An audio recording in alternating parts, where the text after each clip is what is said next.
Welcome to my channel cooking with Piyali. আমার আজকের recipe মুম্বাইয়ের ফেমাস স্ট্রিট ফুড পাওভাজি।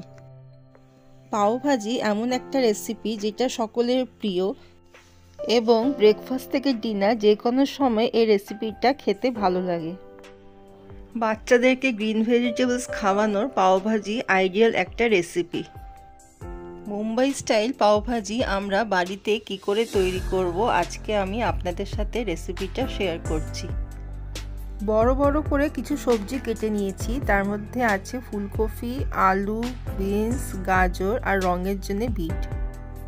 আর নিয়েছি বেশি করে মটরশুঁটি, 2টো ক্যাপসিকাম, 6টা টমেটো, 3টা পেঁয়াজ, 2টো কাঁচা লঙ্কা। টমেটোটা পেঁয়াজের ডাবল নিতে হবে।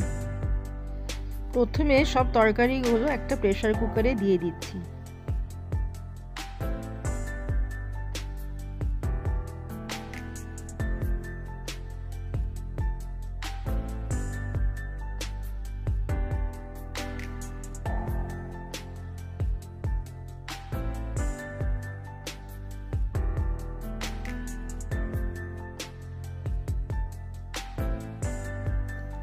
পরিমাণ মতন জল দিয়ে দেবো। আমি এখানে বড় বাটি 2 বাটি জল দিয়ে দিচ্ছি।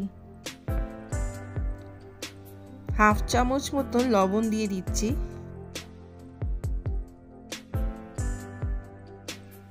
এবার প্রেসার কুকারে লিড দিয়ে 3 থেকে 4টা সিটি বাজিয়ে তরকারিগুলোকে ভালো মতন করে সেদ্ধ করে নেব। ঠান্ডা হয়ে গেলে লিড খুলে দেব। তরকারিগুলো খুব ভালো মতন করে সেদ্ধ হয়ে গেছে।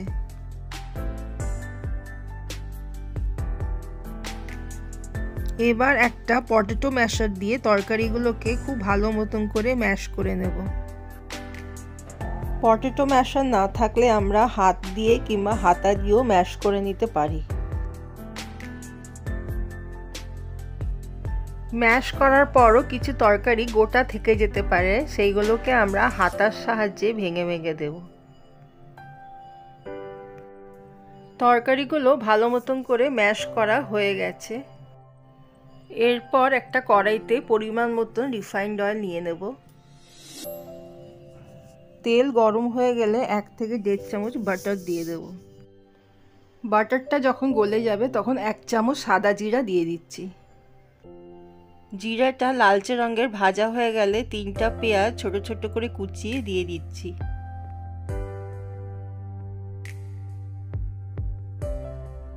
পেঁয়াজটাকে হালকা বাদামি কালার আসা পর্যন্ত ভেজে নেব।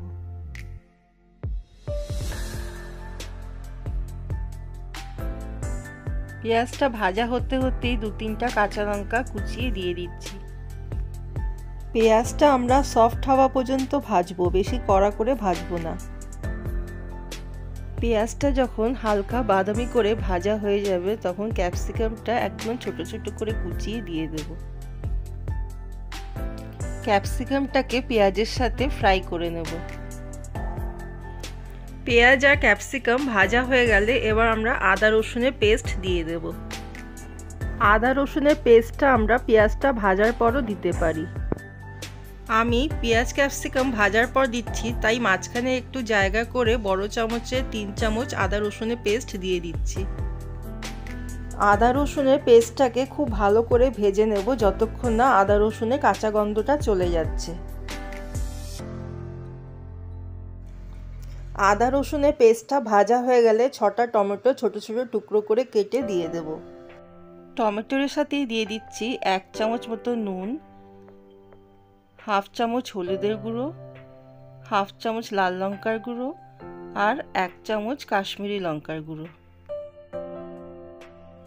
পেঁয়াজ, টমেটোর আর ক্যাপসিকামের সাথে সব মশলাগুলোকে একসাথে মিশিয়ে কষিয়ে নেব। টমেটোটা যতক্ষণ না ভালো মতন করে নরম হয়ে গলে যাচ্ছে ততক্ষণ আমরা মশলাটাকে কষাতে থাকবো।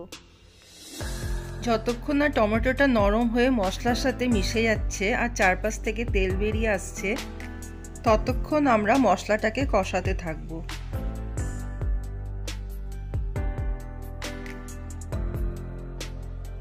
টমেটো আর মশলাটা ভালো মতন করে কষানো হয়ে গেলে বড় চামচে 3 চামচ পাওভাজি মশলা দিয়ে দিচ্ছি।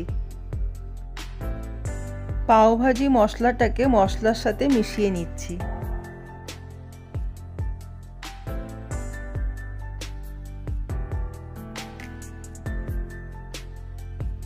মশলাটা কষানো হয়ে গেলে ম্যাশ করে রাখা তরকারিটা দিয়ে দেব। ম্যাশড তরকারিটা মশলার সাথে ভালো করে মিশিয়ে নেব।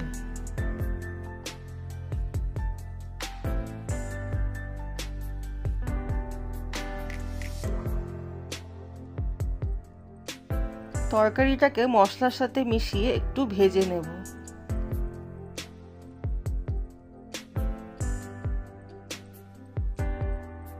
তরকারিটা মশলার সাথে কষানো হয়ে গেলে 2 গ্লাস মতন জল দিয়ে দিচ্ছি।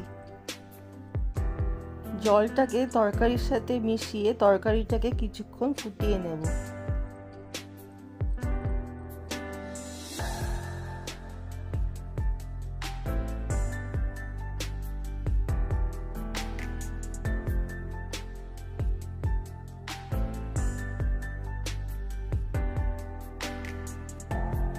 পাওভাজির তরকারি থিকনেসটা আমাদের মিডিয়াম রাখতে হবে। পাওভাজির তরকারিটা হয়ে গেলে বেশি পরিমাণে ধনেপাতা কুচিয়ে দিয়ে দেব। ধনেপাতাটাকে তরকারির সাথে মিশিয়ে 2 মিনিটের জন্য ফুটিয়ে নেব।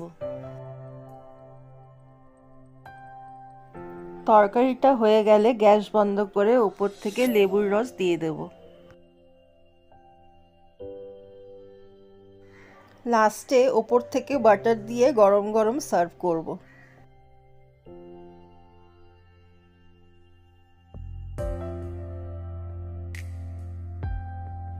পাওভাজি রেসিপির ভাজি তো রেডি হয়ে গেছে, এবার ভাজির সাথে খাওয়ার জন্য পাওটাকে রেডি করব।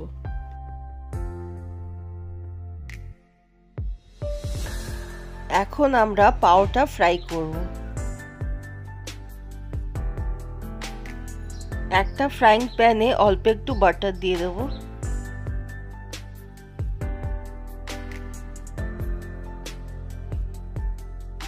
বাটারটা গলে গেলে 2 চামচ মতন পাওভাজি তরকারিটা দিয়ে দেব। সামান্য একটু ধনেপাতা কুচিয়ে দিয়ে দেব।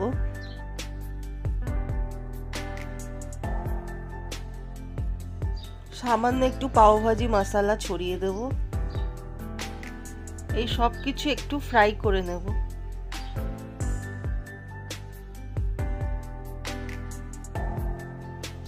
এবার পাওভাজি ব্রেডটাকে মাঝখান থেকে চিড়ে মশলার উপরে দিয়ে দেব।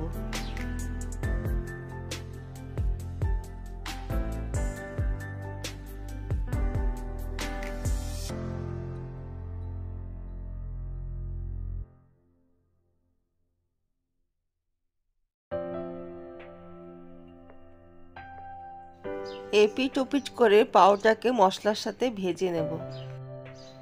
তারপর পাওটাকে ফোল্ড করে গরম গরম ভাজির সাথে সার্ভ করব।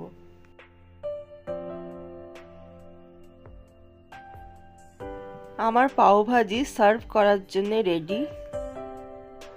আমার রেসিপি ভালো লাগলে আমার চ্যানেলটাকে সাবস্ক্রাইব করবেন আর আমার ভিডিওটাকে লাইক এন্ড শেয়ার করবেন।